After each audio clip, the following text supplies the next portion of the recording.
अगाध यानी गहरा, अगाध यानी क्या? गहरा। ये ब्रह्म ज्ञान गहरा है। कितना गहरा है? जितना आप समझ गए तब आपको लगेगा कि हम कुछ समझे ही नहीं। ये ज्ञान तो और आगे जा रहा है, ज्ञान तो और गहरा है। जितनी जितनी हम गहराई में जाएंगे उतनी उतनी हमें ऐसा प्रतीत होगा कि अभी हम कुछ समझे ही नहीं। ज्ञान तो बहुत अथाह है, अगाध है। ये बहुत गहरा ज्ञान है, अगाध है, अथाह है। बोध यानी ज्ञान। ये ब्रह्म ज्ञान अगाध है। इसीलिए महाराज ने उस समय के ज्ञानियों के बारे में कहा है। विठल राव ने भी महाराज को यही प्रश्न किया था कि आपने इस ज्ञान को इतना ऊंचा बताया तो फिर जगत ने धारण क्यों नहीं किया? तो महाराज ने विठल राव को समझाया, इसका दो कारण है। एक तो सत्संग का अभाव और दूसरा ये वेदों का ज्ञान। इसमें काफी उलझे हुए हैं संसारी। वेद मत घर घर जगत जगत में है। वेदों को ज्ञान को छोड़ना आसान नहीं था। और दूसरी बात, ये सत्संग नहीं हो रही थी। इसी कारण से जगत ने इस ज्ञान को धारण नहीं किया। ज्ञानी सबे भरम में भूला, से मुझ नाही पिछाणे, उलटी करे निंदा जग माही, निरणो चानन आणे। ज्ञानी नाम वेदांती। 4-5 साखी कही पद गाया, 10 दोय दरिया कारज नासरे पेट भराई होय। ज्ञानी की थोड़ी बहुत महिमा होगी, मगर ज्ञान का संग्रह करने से, ज्ञान पढ़ने से, ज्ञान सुनाने से, ज्ञानी बनने से हमारा कार्य नहीं होगा। पेट भराई होगी, थोड़ी बहुत महिमा होगी। ज्ञान उस दवाई के जैसा है। जैसे हम बीमार पड़ने पर डॉक्टर के पास जाते हैं और डॉक्टर हमें पर्ची लिखता है, ये 4 दिन की 5 दिन की दवाई जाके मेडिकल में ले लो, और कैसे लेना है ये भी समझा देता है। खाना खाने के बाद कि खाने के पहले। और हम दवाई लेते हैं। अब लेते हैं तो बीमारी दुरुस्त हो जाती है, फिर दवाई बाद में लेते क्या? अगर मान लो कि वो दवाई रोज लेते रहे, के सुखराम महाराज ने कहा है कि अगर दवाई खाने से बीमारी दूर होती है तो दवाई खाते रहने से बीमारी बढ़ती भी है। के सुखराम रोग ही खाया, फिर उसी से आवे। तो ये ज्ञान दवाई है। कुछ हद तक, लिमिट तक ज्ञान ठीक है, मगर सब पढ़ते ही रहेंगे, पढ़ते ही रहेंगे, पढ़ते ही रहेंगे तो ये असर करेगी। ये उस दवाई के जैसे आपको पुनः बीमार करेगी। तो ज्ञान एक हद तक ठीक है। इसीलिए महाराज ने कहा है कि ज्ञानी के अंदर भ्रम आता है। ज्ञानी सबे भ्रम में भूला। वो अपना दिमाग चला के देखेगा, यहाँ तो ये लिखा है, यहाँ तो वो लिखा है, ये ठीक माने कि वो माने कि ये माने। ज्ञानियों के अंदर में भ्रम आ ही जाता है। इसलिए ज्ञानी सत्य को प्राप्त करने में बहुत देर लगाते हैं। महाराज ने भी कहा है, मेरी मेहर भोले भक्त पर जल्दी होती है। जो भोला है, जो सुनते ही मान लेता है और धारण कर लेता है, उस पर मेहर तुरंत हो जाती है। जो ज्ञानी है जो भीतर में अर्थ को पहचानता है, अगर ये ऐसा वो ऐसा वो ऐसा। मन में कई तरह के ज्ञानी की शंका आती है, बात तो ये नियंचर की करते हैं और हमको राम राम रकार मकार में अटका रहा है, ये तो 52 अक्षर का है। तरह तरह के ज्ञानी अपना तर्क लगाता है। एक तेली था और बाहर बैठा बैठा ग्राहकी कर रहा था, तेल बेच रहा था और अंदर में उसका घाना बराबर चल रहा था, बैल बराबर चल रहा था। एक व्यक्ति आया, तर्क ज्ञानी था, तर्क लगाने वाला। उसने कहा कि आप यहाँ बैठे हो और आपका बैल वहाँ पे बराबर चल रहा है, क्या बैल को पता नहीं आप बैठे हो? वो तो खड़ा रहना चाहिए था। तो उस तेली ने कहा, ऐसा है कि मैंने मेरे बैल के गले में एक घंटी बांध रखी है। अब वो घंटी बराबर बजती रहे तो मैं समझ जाता हूं कि मेरा बैल चल रहा है। तो मैं वही कह रहा हूं कि घंटी बांधने से तुम तो समझ गए कि तुम्हारा घाना चल रहा है, मगर बैल को क्या पता कि आप उसके पीछे हो कि बैठे हो? तो उसने कहा, मैंने मेरे बैल को दोनों तरफ से कान को ऐसे बांध रखा है, वो इधर उधर देख नहीं पाता। बैल को लगता है कि मैं उसके पीछे पीछे हूँ, वो बेचारा चलता रहता है और मुझे लगता है उसकी घंटी जब तक बजती है तब तक बराबर चल रहा है मेरा घाना, इसलिए मैं यहाँ बराबर मेरा तेल बेचता हूँ। फिर कहने लगा, मान लो बैल चला ही नहीं, ऐसे ही गर्दन हिला के वो घंटी बजाने लगा, तो फिर क्या करोगे? तर्क ज्ञानी अपना तर्क चलाता है। उस तेली ने कहा, मेरा बैल तेरे जैसा तर्क ज्ञानी नहीं है, वो क्यों मुंडी हिलाएगा? वो तो बेचारा अपना चलने का काम है, चलता रहेगा। अब तुम सोचो कैसे सोचते हो। तो ऐसे ज्ञानी के अंदर कई तरह के भ्रम आता है। अब ये सत्य को तो नहीं पहचानते, मगर सत्य जिसके अंदर प्रकट हुआ है उसकी निंदा करते हैं, दोष देते हैं। भगवान गौतम बुद्ध की एक नगर सेठ ने निंदा करी। एक व्यक्ति आया कहने के लिए भगवान बुद्ध को, नगर सेठ आपके बारे में बहुत बुरा भला कहता है। वो भगवान गौतम बुद्ध ने कहा, मेरे 2 प्रश्न का जवाब दो। क्या तुम्हें पक्का विश्वास है नगर सेठ मेरे बारे में जो कह रहा है वो सत्य कह रहा है? तो उसने कहा, बिल्कुल नहीं। दूसरा प्रश्न मेरा यह है कि अगर वो जो मेरी निंदा करता है वो तुम अगर मुझे सुनाए तो मुझे दुख होगा? तो लगता है आपको तो दुख बिल्कुल नहीं होगा। तो जिस बात को कहने से मुझे दुख नहीं हो रहा है, कोई आनंद नहीं आ रहा है, और जो झूठ ही कहेगा वो मुझे तुम कहे ही क्यों? तो महाराज कहते हैं, सत्य जिसके अंदर प्रकट हुआ है उसकी निंदा हुई है। महाराज ने कहा है, जे जे संत मांड में आया, हंस तारन को सोई, से देह थका निंदा जुग कीवी, चरणा पड़्यान कोई। इतिहास है, आज का नहीं, आदि अनादि का। जे जे संत मांड में आया, हंस तारन को सोई। हंसों को तारने के लिए सृष्टि पे जो जो संत आए उनकी निंदा ही हुई। से देह थका निंदा जुग कीवी, शरीर जब तक थकता नहीं तब तक उनकी निंदाई हुई है। उनके चरण में कोई पड़े नहीं, उनके सामने झुके नहीं। चरणा पड़ा न कोई, और जगत का व्यवहार ही अलग है।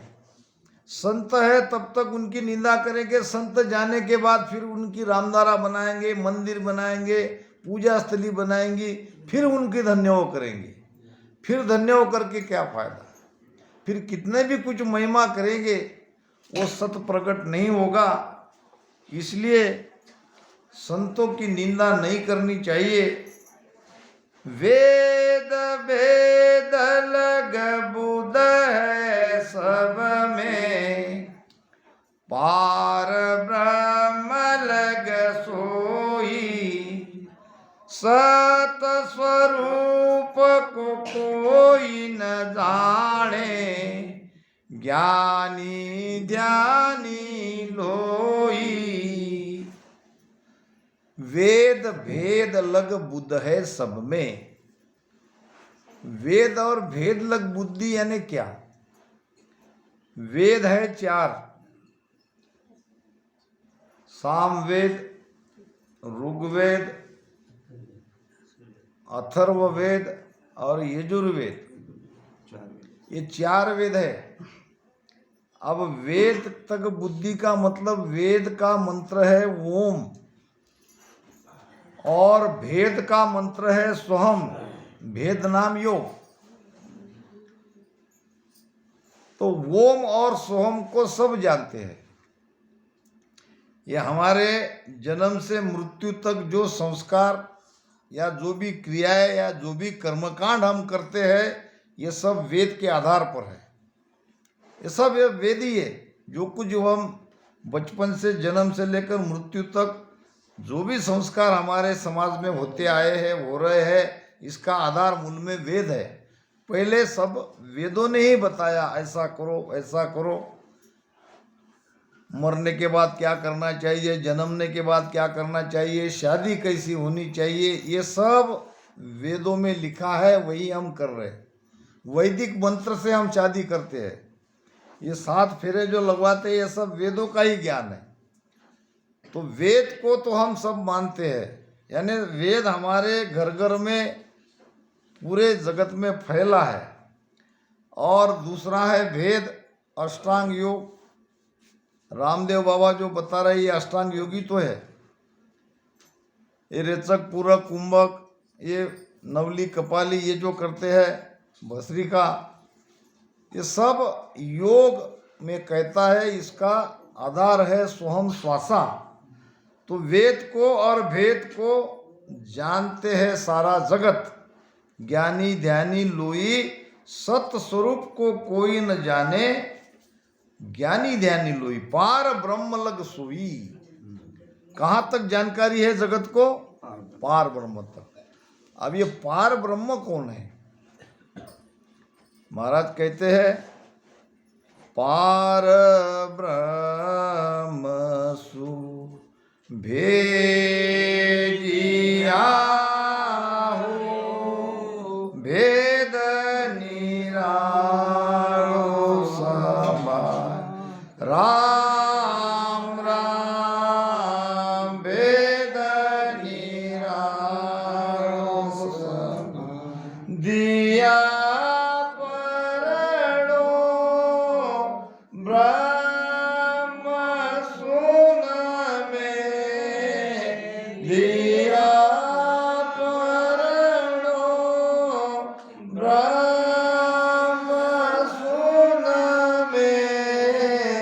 भगत टड़ियन जाय, भगत न टड़ियो जाय, नहीं रे सो लगन दूजो को, नहीं रे सो लगन दूजो को। वेद भेद और पार ब्रह्म। पार ब्रह्म कौन सा पद? सृष्टिकर्ता का पद, जहाँ से 3 लोक 14 भवन ये बने, जहाँ से हम आए। अब इसको पहले समझो, ये सृष्टिकर्ता कौन है, परमात्मा कौन है और सत्स्वरूप आनंद पद क्या है, ये जब तक नहीं समझेंगे तब तक ये अगाध बोध समझ में नहीं आएगा। पहली बात, जब ये सृष्टि नहीं बनी थी, कुछ भी नहीं था, तब भी तो कोई एक था, वो है परमात्मा, राम जी, जिसको हम राम जी कहते हैं। परात परी परमात्म देवा अमर पुरुष अविनाशी, वो परंपरा से अमर है, अविनाशी है, परमात्मा है, देव है। जो भी हम कहते हैं वो राम जी परमात्मा ये है सबसे पहला, जो आदि अनादि से हम कहते हैं कि जिसके माता नहीं पिता नहीं, वो है राम। अब ता अंचा एक पुरुष उपना सत्यलोक का वासी, उसकी इच्छा से एक प्रधान पुरुष पैदा हुआ जो सतलोक में रहने लगा। पहले वो सतलोक में था, फिर वो प्रधान पुरुष को लगा, उसने परमात्मा की भक्ति करी। कबीर साहब की वाणी में भी इसका प्रमाण आता है। तो परमात्मा उस पर प्रसन्न हुए और कहा कि भाई बोलो क्या चाहते हो। तो उसने कहा कि मुझे 3 लोक का राज चाहिए। और वो प्रधान पुरुष बना काल। वो प्रधान पुरुष की इच्छा से ही निरंजन पैदा हुआ। वा की इच्छा निरंजन कहिए, ओंकार सो हुआ। ओंकार करेले महतत 5 तत्व गुण जुआ। उपजी सक्त महातत माई गुण तीनों प्रकाशा। ये ऐसी ऐसी सृष्टि की रचना आई। तो ये प्रधान पुरुष है निरंजन काल। निरंजन काल से ओंकार, ओंकार से महतत, महतत के अंदर शक्ति पैदा हुई। और फिर 3 गुण यानी 3 देवता, और ब्रह्मा विष्णु महेश, और ये शक्ति के 3 रूप हुए, लक्ष्मी सरस्वती और माता पार्वती। इस प्रकार से ये सृष्टि की रचना होने लगी और हम शरीर में आए। तो ज़्यादा से ज़्यादा ये पार ब्रह्म के सृष्टिकर्ता पद तक जगत में ज्ञान है। सबकी चाल वहां तक ही है, वहां तक ही है। सबकी चाल वेद भेद लग बुध है सब में, पार ब्रह्म लग सोई। और सत्स्वरूप को कोई न जाने, ज्ञानी ध्यानी। सत्स्वरूप का पद अलग है। ये जो परमात्मा है, जो राम जी है, वो राम जी से भी अलग है, और ये होनकाल से भी अलग है, और ब्रह्मा विष्णु महेश से, शक्ति से तो अलग है ही। ब्रह्म ब्रह्म लग सबने गायो, साध सीधा से कोई। सत स्वरूप आनंद पद कहिए, सोइण आगे होई। ब्रह्म ब्रह्म लग सबने गायो। गायो का मतलब क्या? भक्ति करी। ये होन काल तक, काल मारा निरंजन तक भक्ति सबने करी। ज्ञानी ध्यानी लोई। कितने भी ज्ञानी क्यों न हो, कितने भी ध्यानी क्यों न हो, ध्यान करोगे, जब तक आप करोगे, आपके अंदर कर्ता भाव है, कर्ता भाव है, तब तक काल तक ही जाओगे।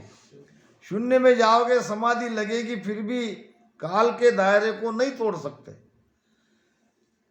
सत्य स्वरूप आनंद पद कहिए, सो इन आगे हुई। इसके आगे सत्स्वरूप आनंद पद है। अब ये काल के पहले आ गया, काल के बाद में आएगा परमात्मा, पर परमात्मा के परे है सत्स्वरूप आनंद पद। बीच में ये परमात्मा है। परमात्मा के देश में जाने पर भी वापस आना पड़ेगा। वो भी संत बन के आएंगे, मगर वहां आने की रीत है। नहीं नहीं दोष ज्ञाना को भाई, आ कुदरत कड़ा न जाने। करणी सकल जगत का बंधन, ताकू ताण बखाने। महाराज फरमा रहे हैं ये वेदांती ये ज्ञानी इनका भी कोई दोष नहीं नहीं दोष ज्ञाना को भाई आ कुदरत कला न जाने, ये कुदरत कला के ज्ञान को नहीं जानते। कुदरत का अर्थ होता है शक्ति। भीतर में हमारी शक्ति सोई हुई है, वो सोई हुई शक्ति को जगाना ही कुदरत का है। कुदरत का हिंदी में अर्थ होता है ईश्वर, मारवाड़ी में अर्थ होता है शक्ति। कला यानी होशियारी, भीतर की सोई हुई शक्ति जगाने की कला ही कुदरत कला है, और ये जगती है प्रेम से। बिना प्रेम नहीं और उपाय, नहीं दोष ज्ञाना को भाई कुदरत कला न जाने, और करनी सकल जगत की बंधन। जितनी भी करनियां है, जितने भी उपाय है, जितने भी हम कर रहे हैं, ये करना मात्र बंधन है। करने से ही हम बंधन में आ जाएंगे। महाराज ने एक जगह कहा है, बड़ी अच्छी बात कही है, मूरत मूरत सब कोई गावे, करणी सबे पिछाणे, बिन करणी बिन मूरत पावे, आ कोई बिरला जाने। मूरत मूरत सभी गावे, मंदिर सब जगह है, देवालय सब जगह है, हर मंदिर में मूर्ति किसी न किसी देवता की है, और मूर्ति की पूजा करना आरती करना सब जानते हैं। मूरत मूरत सब कोई गावे, मूर्ति पूजा करना सबको आता है। करनी सबे पिछाणे, और कुछ न कुछ उपाय करना पड़ता है, करनी पड़ती है, पूजा करना पड़ता है, अर्चन करनी पड़ती है, ये सब जानते हैं। अगर मंदिर में जाने के बाद कुछ नहीं किया तो ऐसा लगेगा कि हमने कुछ किया ही नहीं। कुछ भी बेल पत्र फूल चढ़ाने से, कुछ भी करने से एक संतोष आ जाता है। तो मूर्ति के सामने ये सब करना, कर्मकांड करना सबको अच्छा लगता है और सब करते भी आए, मगर बिन मूर्ति बिन करनी पावे। बिना कोई मूर्ति बिना कोई करनी से उस परम पद में जा सकते हैं, ये बिरला जानते हैं। वो वही जानेंगे जिनके भीतर ये कुदरत कला जगी है। कुदरत कला जगने पर ही ये सब जाना जा सकता है, और ये कुदरत कला का ज्ञान जगत में बिरली जगह है। इसीलिए महाराज कहते हैं कि नई दोष ज्ञाना को भाई, आ कुदरत कला न जाने, और करनी सकल जगत का बंधन ताकू तान बकाने। तान तान के करनी की बात करते हैं, और करनी के बाद जगत मानता भी है, और इसीलिए हम बंधन में आ जाते हैं। ब्रह्मा विष्णु महेश्वर शक्ति, जाए बंधन दिया, सत बैराग बिना नहीं टूटे, बहु विध गाड़ा किया। अब हमें बंधन में किसने लाया, कब लाया, क्यों लाया? जब सृष्टि की रचना हुई थी, जब सारे जीव सृष्टि में पैदा हो गए थे, तो सबके अंदर ब्रह्म ज्ञान था। मनुष्य शरीर मिलते ही ध्यान करने लगे और वापस जाके ब्रह्म में मिल गए। जब ब्रह्मा विष्णु महेश शक्ति ने देखा कि हमने इतने सारे जीवों की उत्पत्ति करी, सृष्टि की रचना करी, यहाँ पे एक भी मनुष्य दिख क्यों नहीं रहा, तो जब ध्यान लगा के देखा तो सबके सब परम धाम पहुंच गए। फिर चारों मिलके सलाह किया कि अब इनको कैसे यहाँ पे रुकाया जाए। फिर ये ब्रह्मा जी ने वेदों का निर्माण किया, शिव जी ने योग की साधना करी, भगवान विष्णु ने ये नवद्या भक्ति, ये सारे पंथ अपने अपने यहाँ पे चलाए। अब धीरे धीरे जीव इसमें भरमा गया। अटक गए सब। अटक गए। और अब यहाँ से निकलने का कोई उपाय नहीं, ऐसे फंसे, फिर ज्ञानी बन गए, फिर वाद विवाद होने लगा, फिर पंथ कौन बड़ा कौन छोटा। कथा आती है, ये कोई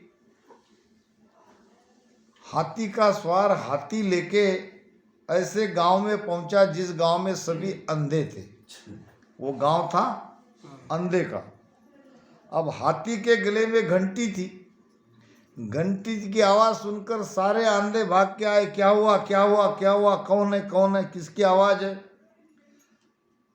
तो उस महावत ने देखा कि ये लोग देख नहीं पा रहे, इसलिए आवाज और अंधे की कान की शक्ति गजब की रहती है।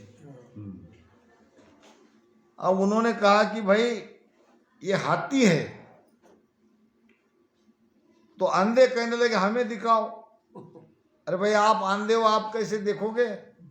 तो उन्होंने कहा हम स्पर्श से देख सकते हैं। आप जो कुछ है, हाथी है या जो भी है, उसको बिठाओ या हमारे सामने खड़ा करो, हम देखेंगे उसको कौन है। अब जैसे ही हाथी को बिठाया, आंधे हाथी पे झपट पड़े। अब कोई पैर को हाथ लगा रहा है, कोई पीठ को हाथ लगा रहा है, कोई पूंछ को हाथ लगा रहा है, कोई सूंड को हाथ लगा रहा है, कोई उसके कान को हाथ लगा रहा है। सबने अपने अपने स्पर्श से उसको जानने का प्रयास किया। जब सबका हो गया स्पर्श से देखना, तो महावत ने कहा सबने देख लिया। हाँ सबने देख लिया, ठीक है। फिर वो निकल गया और कहने लगा कि मैं 4-5 दिन बाद यहीं से वापस जाऊंगा। अब हाथी तो चला गया, मगर इन अंधों में अब काफी झंझट पैदा हो गई।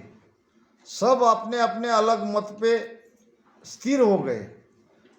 कोई कहता कि वो जो हाथी आया था वो सपाट है, पीठ पे जिसने हाथ घुमाया था वो कहने लगा, दूसरा कहने लगा नहीं तुम झूठे हो, वो तो खंबे के जैसा है। तीसरा कहने लगा वो खंबे के जैसा नहीं, वो तो एक छादले के जैसा है जिसने कान को स्पर्श किया था। खंबे वाले जिसने पैर को स्पर्श किया था। तो पांचवा कहने लगा तुम चारों झूठे हैं, वो तो एक छोटी लकड़ी के समान है जिसको थोड़ा गुच्छ है, गुच्छ को जिसने हाथ लगाया। अब ऐसे 5 प्रकार के अंधों में झगड़ा हो गया और ये पांचों का 5 पंथ तैयार हो गया। कोई किसी को मानने को तैयार नहीं। अच्छा सबका बराबर भी था, क्योंकि अपने अपने मत पे, अपने अपने ज्ञान पे वो स्थिर थे। 4-5 दिन बाद आया तो बाकी जो अंधे थे सयाने, वो कहने लगे यार भाई रुको, तुम्हारे गांव में आने से हमारे गांव में सारी झंझट पैदा हो गई। क्या हुआ भाई। फिर वो सभी आ गए। क्या हाथी सपाट नहीं है। महावत ने कहा है। क्या हाथी खंबे के जैसा नहीं है। महावत ने कहा है। क्या हाथी छादले के जैसा नहीं है। तो है। क्या हाथी वो छोटी लकड़ी के जैसा नहीं है। तो है। फिर क्या लोगों ने कहा कि तुमने 1 हाथी लाए कि 5 हाथी लाए। अरे भाई लाया तो मैं एक ही, मगर ये अलग अलग पार्ट का वर्णन कर रहे हैं। पूरा हाथी इसमें किसी ने देखा नहीं है, इसलिए इनका भी बराबर है, ये भी अपनी जगह सही है। जब इनकी दृष्टि खुलेगी, पूरा हाथी देखेंगे, तो ये सब अपना अपना मत त्याग देंगे। तो इस प्रकार हम ऐसे विभिन्न वेद में, भेद में, योग में हम ज़्यादा उलझ गए। सत्य कहाँ है, सत्य की खोज अलग रह गई और इसी में लग गई। कोई ज्ञान में लग गया, कोई योग में लग गया। तो ये वेद भेद में ये नहीं है। और ये बंधन दिया है इन 3 देवता में। जगत के तीनों देवता ये बड़े हैं और ये शक्ति, इन्होंने हमको ये बंधन में डाल दिया है।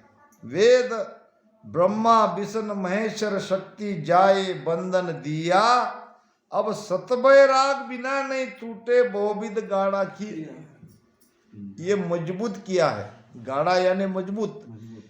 इस ज्ञान को तरह तरह से विधि विधि से हमारे अंदर बिठाया गया है और मजबूत किया है।